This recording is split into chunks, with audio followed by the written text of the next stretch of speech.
This is CBN NewsWatch. Thanks for joining us for CBN NewsWatch. I'm Wendy Griffith.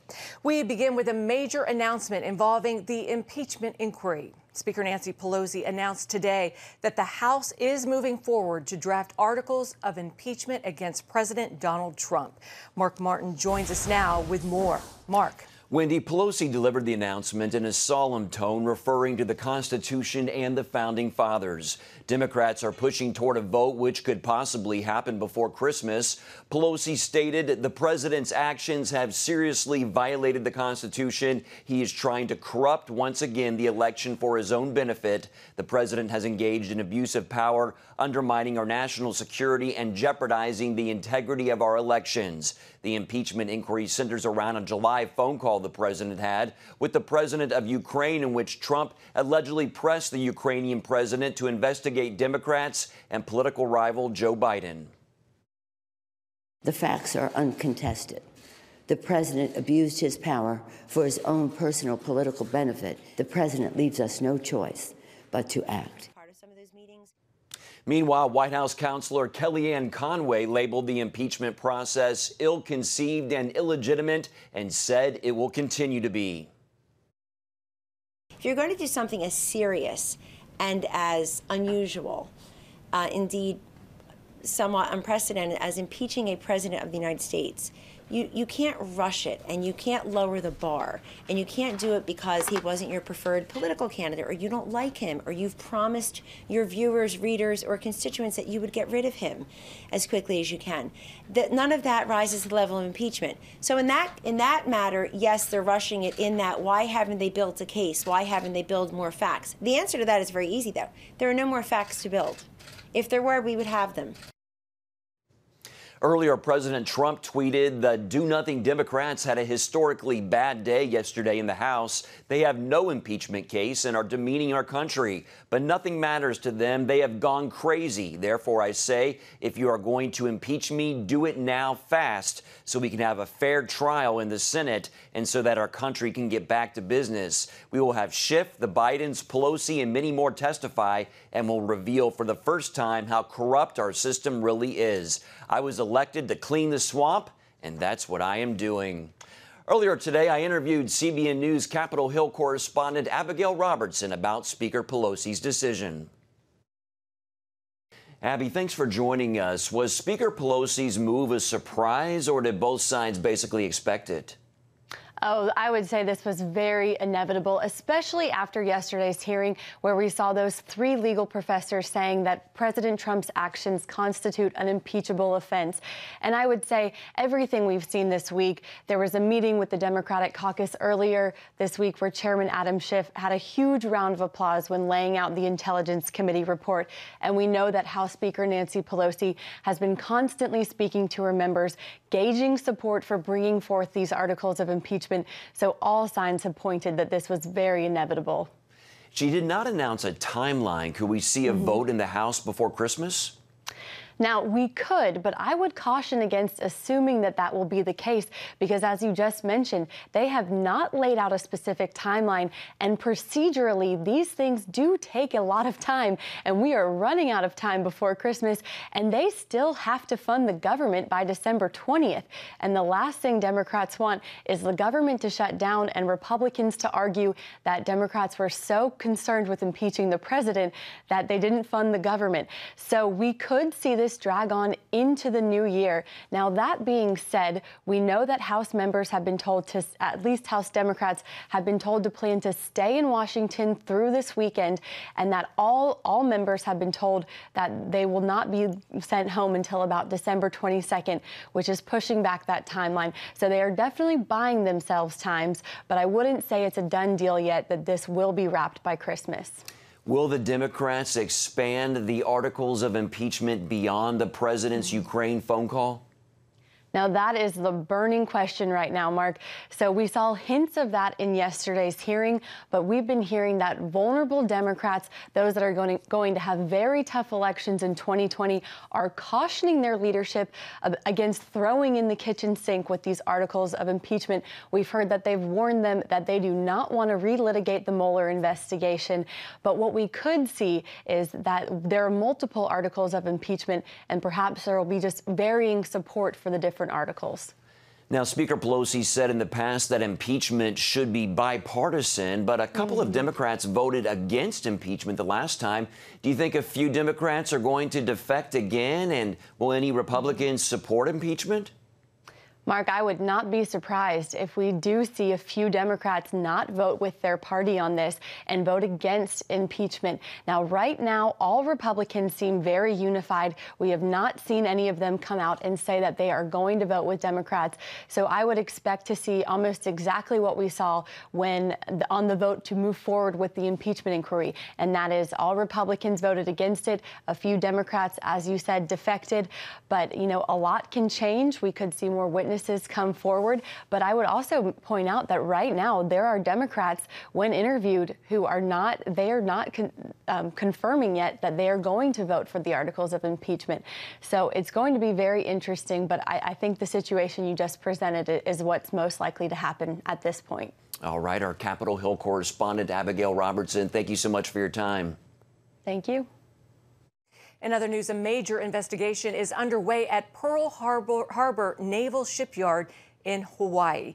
This after authorities say a U.S. sailor killed 2 civilian workers and injured another before killing himself. The shootings happened yesterday, just days before the 78th anniversary of Japan's attack on Pearl Harbor during World War II. The sailor was assigned to the fast attack sub USS Columbia. The submarine is docked at Joint Base Pearl Harbor Hickam for maintenance. The identity of the shooter and victims is not yet known. Officials say they're still searching for a motive in this shooting.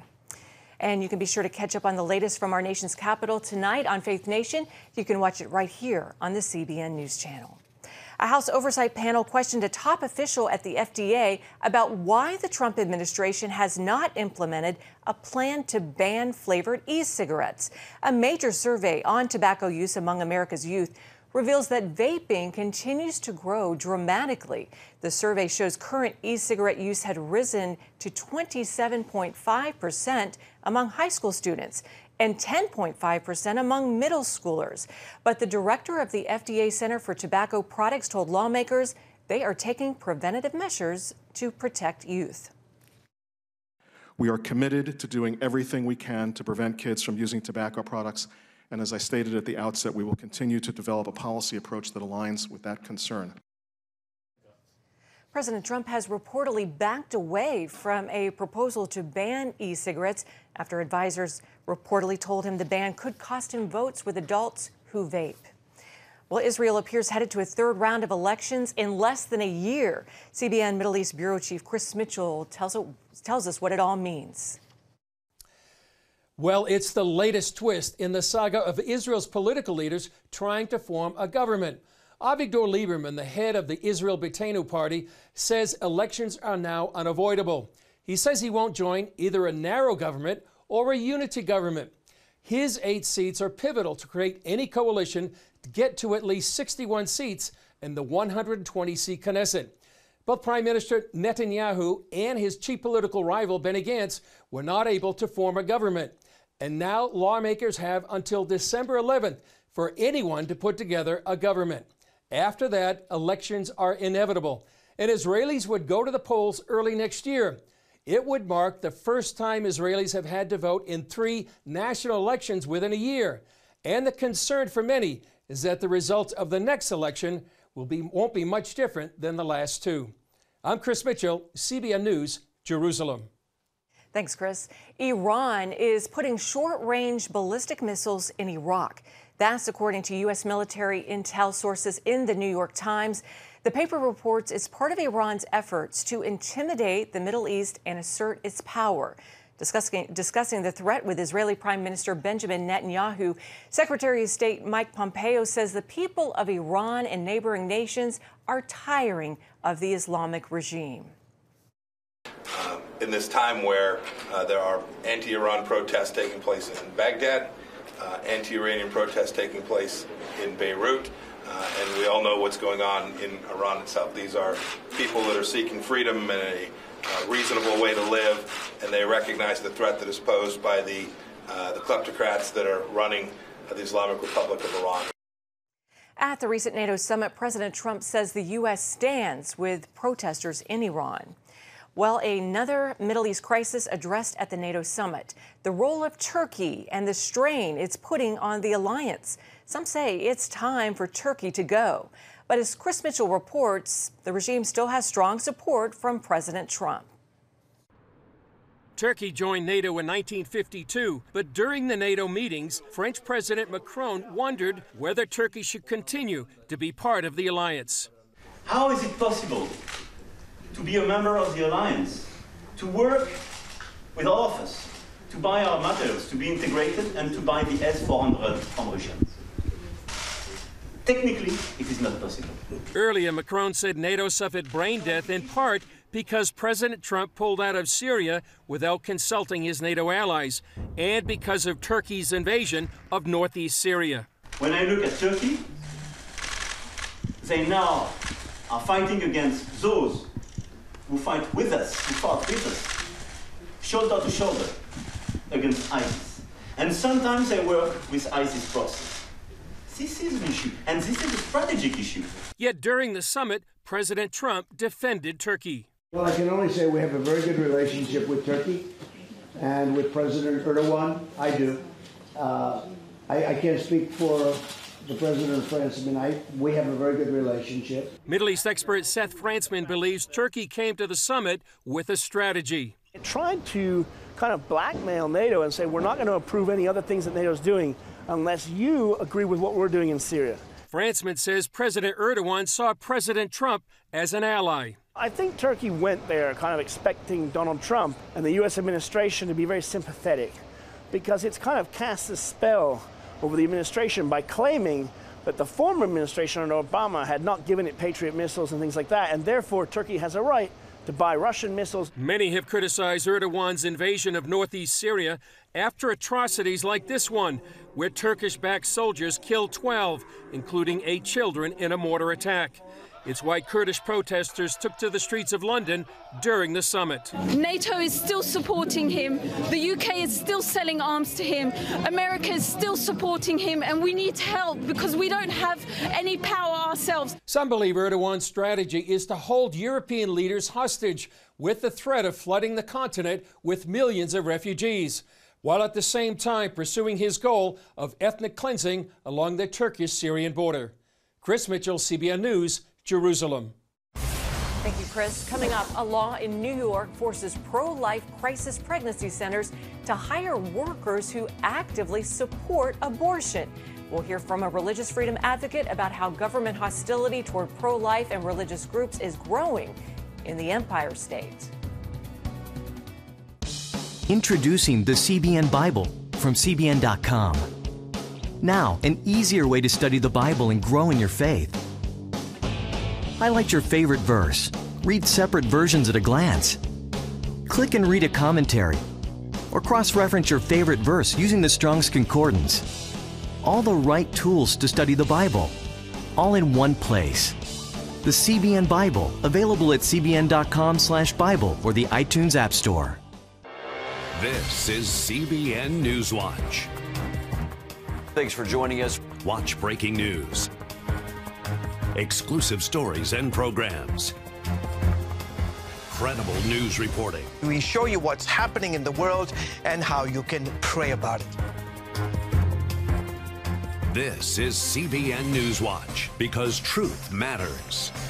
Weekdays at 5 on the CBN News Channel. Yes, right on time. From Superbook. Pepper's Pizza Palace is donating pizza for everyone today. Wait. I have big plans today. Trust in God even when times are tough. He has a plan for your life. Hey, we're gonna be late for the grand opening. My parents want me to help with this outreach thing, feeding the community. What am I supposed to do here? Superbook! Join the Superbook Club and get Superbook The Birth of Moses, plus 2 copies to share with others, all for your gift of only $25. Pharaoh ordered all newborn Hebrew boys thrown into the Nile River, and I have a 3-month-old brother. The Birth of Moses. Yours for a gift of only $25. What will you do the next time the soldiers come? I do not know, but I trust God has a plan for all of us.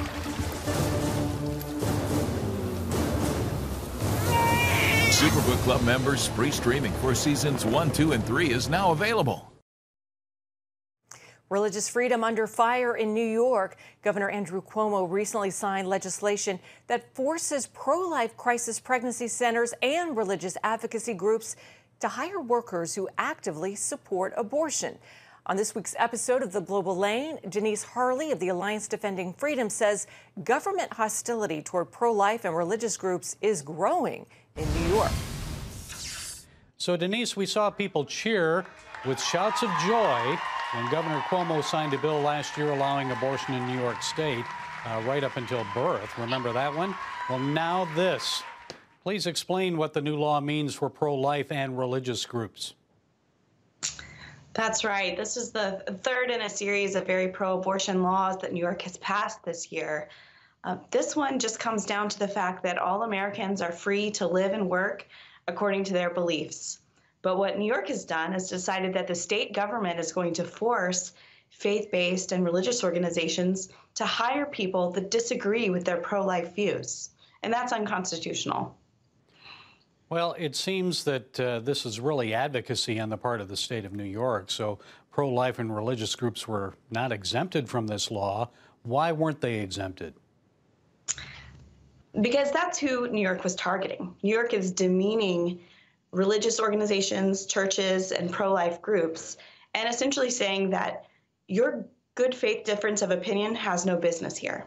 And so what they're trying to do is to punish places like our clients, First Bible Baptist Church and Compass Care Pregnancy Center, and forcing them to operate in a way that's not consistent with their values and their core mission. These are charities and churches that affirm life from conception to natural death. And under this law, they are forced to employ people who may advocate for abortion. Denise, it seems this goes beyond just a violation of religious freedom and freedom of speech and so forth. It seems like discrimination. Is this discrimination? This is absolutely hostility towards a religious viewpoint. And the Supreme Court has made clear over and over again, including last year in Masterpiece Cake Shop, that the state government cannot express hostility to certain religious viewpoints. The First Amendment protects against that, and that sort of discrimination has no place in our free society.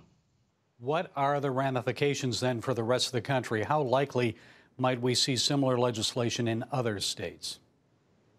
Well, we feel very confident that this law is going to be struck down, and that's what we've asked the courts to do. The First Amendment is completely clear that a state cannot come in and say what a church can say or not say, or believe or not believe, or who a church can associate with. So we think this law is going to fail. But unfortunately, states like New York do try to sort of test the waters and float these sorts of ideas out there. So we're hoping to nip it in the bud and not to see this sort of unconstitutional discrimination towards pro-life viewpoints in a society that needs places like pregnancy care centers to serve and love women and help to encourage them to choose life for their babies. You said ADF is challenging this law in court. So tell us a little more about that. Does that go to the state Supreme Court in New York or the U.S. Supreme Court? What's the next step? So we filed a lawsuit in federal district court, and we have also filed for a preliminary injunction, which means we've asked the court to immediately stop the law because on its face, it violates the First Amendment in at least 3 ways. It violates what these organizations can say and not say because it prevents them from even having a moral code of conduct for their organization and for their employees.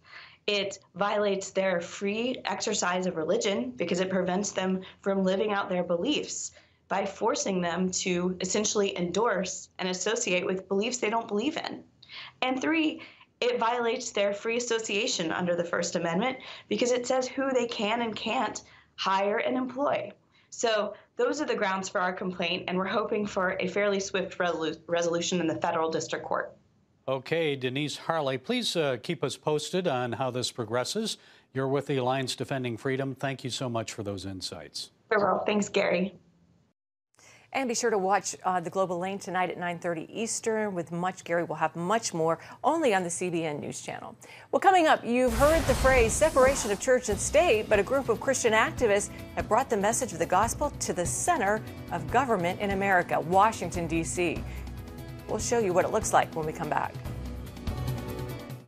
When I came to Regent University, it's like the world opened up. I felt like I needed to advance my career and go back to school. Regent was a perfect fit for me. The Regent professors are world class. You are equipped. The focus of the faculty is on each individual student, whether it's online or in person. You become a part of Regent's family. You carry with you not just the content and the knowledge, but the confidence to understand that we can be significant in the world. Regent University. Follow your path. Nigerian Christians in Iran are routinely arrested. Happily, Christians continue to suffer. In times of trial and affliction, you need to know the truth. One of the fastest growing Christian populations in the world. Join Wendy Griffith and George Thomas for Christian World News. Young people are the ones who are open to the gospel. Powerful stories of suffering and hope that affect all Christians. Watch Christian World News, Saturday at 5 p.m.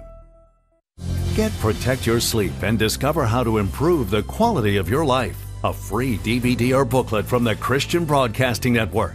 If you're not a great sleeper, you can do things to make yourself a great sleeper. If you're already a pretty good sleeper, you can enhance your sleep and be even better. 5 leading experts help remove the obstacles between you and restorative sleep. When you don't get a restful night's sleep, you wake up with an accumulation of stress. Call 1-800-700-7000 or go to CBN.com to get your free DVD or booklet today.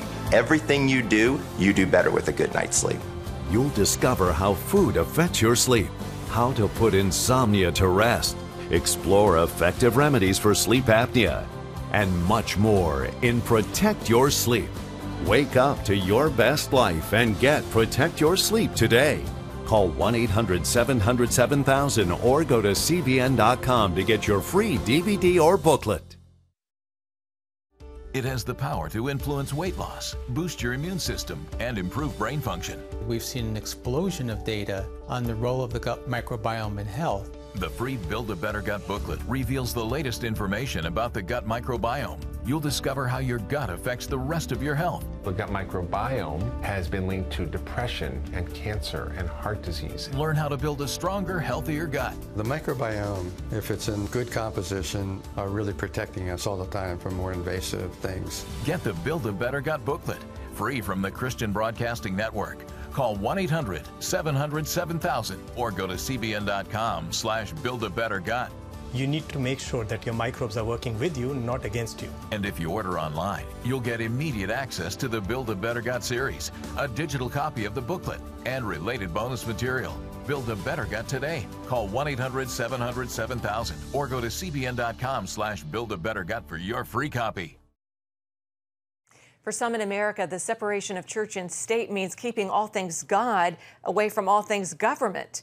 But this holiday season, a group of Christian activists is fighting to bring the story of Jesus' birth right to the center of government in Washington.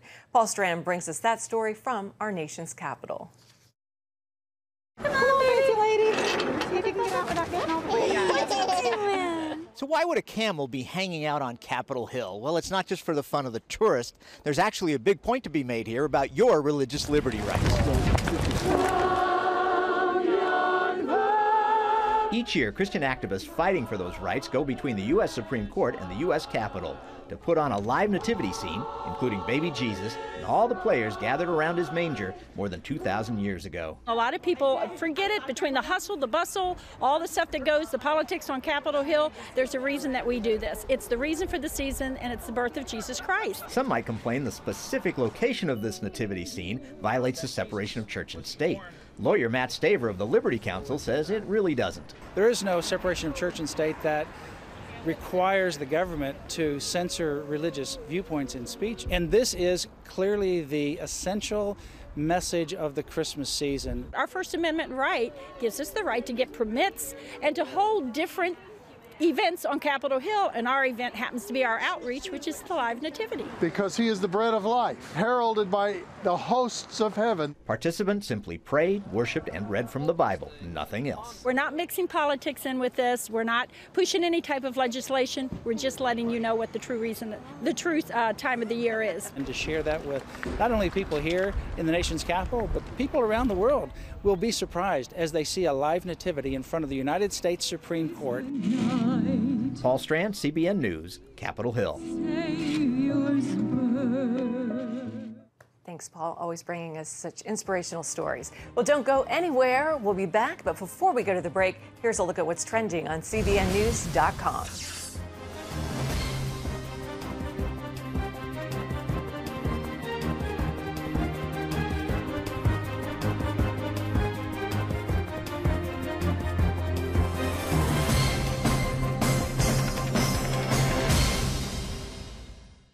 Christians around the world are standing with the Israelis. But why?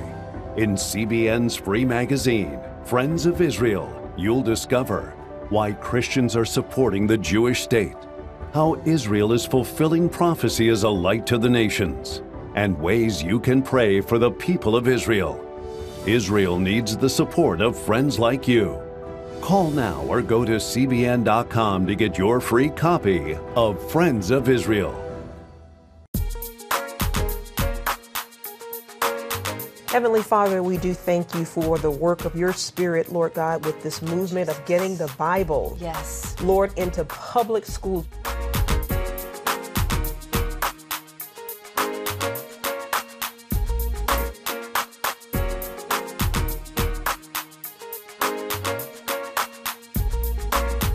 Watch The Prayer Link, Tuesday nights at 6:30. Hey, if you're tired and exhausted all day, you can't think clearly, and you really just need a cup or even a pot of coffee to get through your day, then join me, Dr. Josh Axe, for this new series where I'm going to teach you how to transform your diet and use essential oils and supplements to get a better night's sleep.